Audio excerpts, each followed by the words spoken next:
Bonjour à toutes et à tous, ma team Kiefer, j'espère que vous allez bien. Aujourd'hui pour cette nouvelle vidéo, on se retrouve pour le résumé complet de l'étape 7 de Paris-Nice 2023. Ça y est, le Paris-Nice reprend après l'annulation de l'étape 6. La vidéo est d'ailleurs disponible sur la chaîne YouTube. On vous explique les raisons pour lesquelles l'étape 6 a été neutralisée et totalement annulée sur ce tracé de Paris-Nice. Et donc aujourd'hui étape 7, une étape importante, une arrivée importante au col de la Couilleule.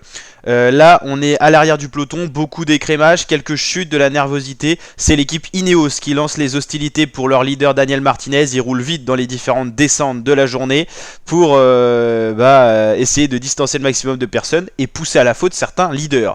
Devant on a une échappée qui avait 18 coureurs dans la matinée. Pareil, ça s'attaque beaucoup de nervosité. On voit le champion d'Allemagne Nils Politt. Dans cette échappée on a des coureurs français, Lilian Kalmejane par exemple, mais il y en a d'autres. Et au chaud dans le peloton, on retrouve Pogacar le maillot jaune, David Gaudu bien au confort dans la roue et des coéquipiers de Gaudu, notamment Rudy Mollard. On retrouve Jonas Vingegaard un peu plus loin, mais les principaux favoris sont toujours là et Ineos tente son coup de force. Alors pour comprendre un petit peu où on se situe dans l'étape, on a passé la première difficulté de la journée.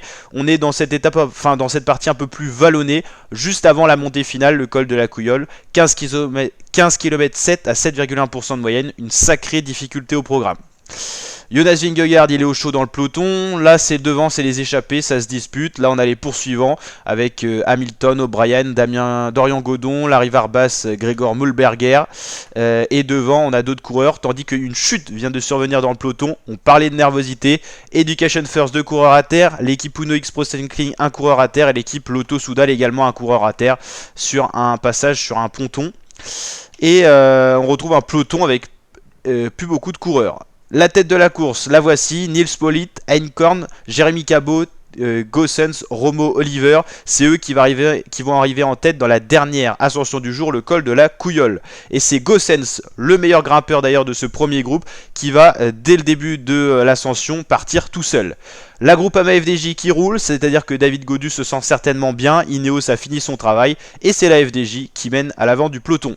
Devant la tête de la course, plus qu'1 minute 23 d'avance sur le groupe maillot jaune, on retrouve Goossens et Olmo, un coureur de la Astana.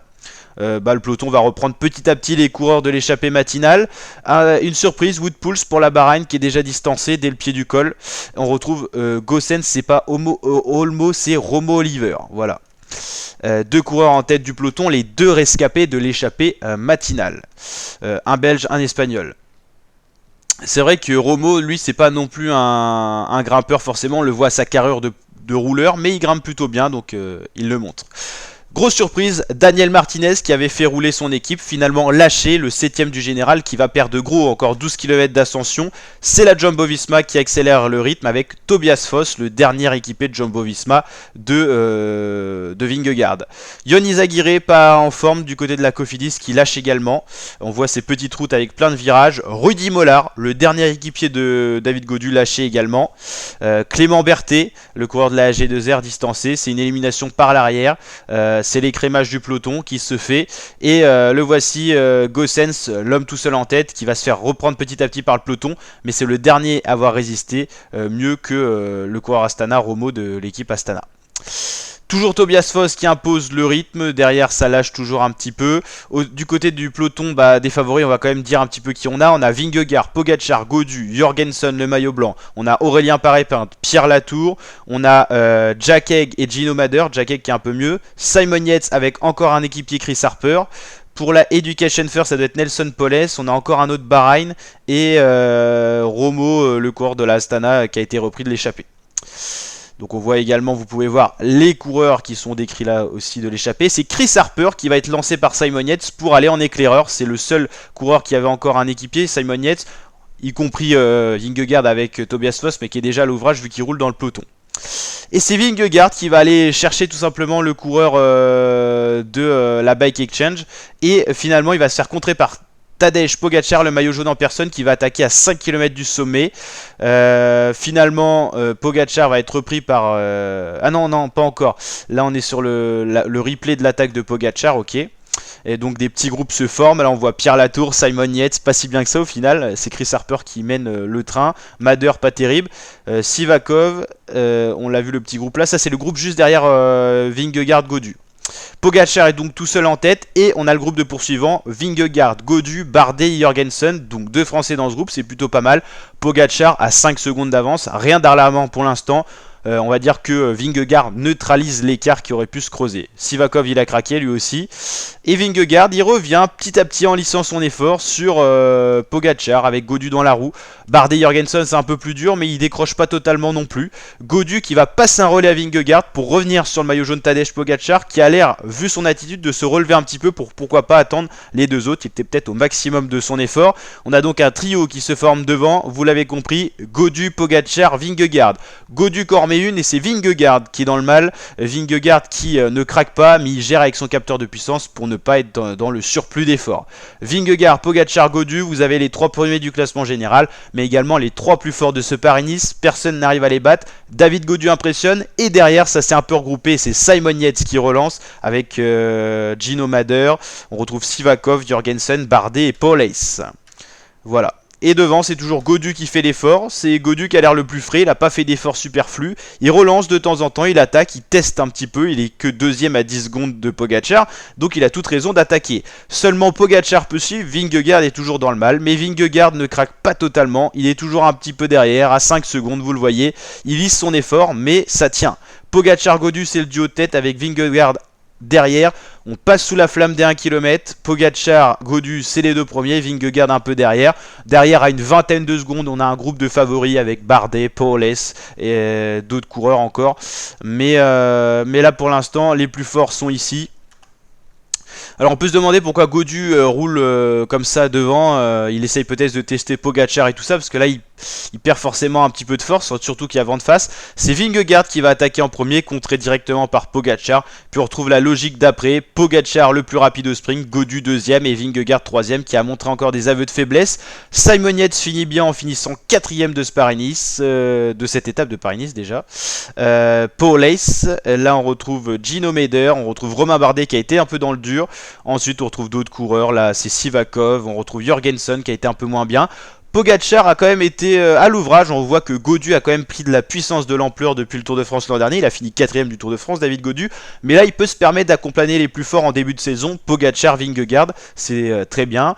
Pierre Latour qui en finit également, belle ascension de sa part et le maillot jaune qu'on voit là. Là on voit Wout Poels qui arrive, Romain Bardet qui a donné beaucoup. On voit la neige encore présente sur les massifs montagneux. On va revoir l'arrivée avec Pogacar qui va à nouveau s'imposer.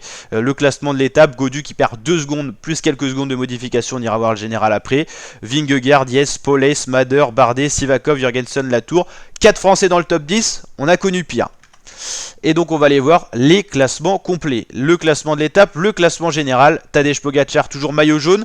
David Gaudu, belle deuxième place à 12 secondes. Il perd 2 secondes à nouveau sur Pogacar. On retrouve Vingegaard à 58 secondes. Gaudu a repris un petit peu de temps. Simon Yates, 4ème place de ce Paris-Nice pour le moment. Gino Mader 5ème, Paul Ace 6ème, Romain Bardet 7ème, 8ème Jorgensen, 9ème Sivakov, on va y arriver, et 10ème Pierre Latour. 4 Français dans le top 10 au général sur Paris-Nice. Va falloir déjà remonter à quelques années pour voir un classement pareil, c'est quand même plutôt positif le bilan des Français. En même temps, on a beaucoup de coureurs qui ne sont pas au niveau qu'ils devraient être. Je pense à Jack Haig, je pense encore plus à Daniel Martinez qui a fait rouler ses équipiers mais qu'on ne voit même plus dans le général. C'est assez impressionnant et on peut en citer d'autres. Il y a eu l'abandon de Charman aussi sur chute, voilà, c'est des faits de course. Le maillot vert c'est donc Tadej Pogacar à force de gagner les étapes. Le meilleur grimpeur c'est Gregor Jonas Wisley, mais attention à Pogacar qui est pas loin derrière. Maillot blanc c'est également Pogacar et meilleure équipe c'est la Jayco Alula.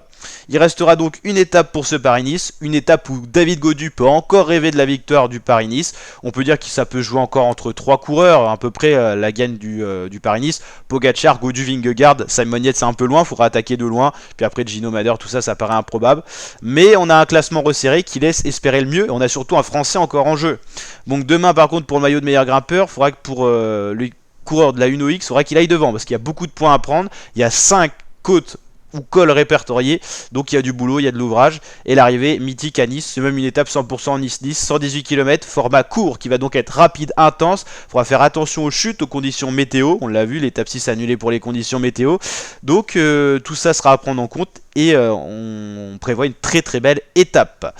Au niveau des horaires, pour voir un petit peu, ça sera de 11h35 à 15h. Ça finit toujours de bonne heure, c'est parce qu'on a surtout le tournoi destination en parallèle qu'on suit également sur la chaîne YouTube. Et faut que France TV s'arrange pour les horaires. Donc Paris-Nice, un peu plus de bonheur, et après le tournoi destination, vous l'avez compris, sur France TV.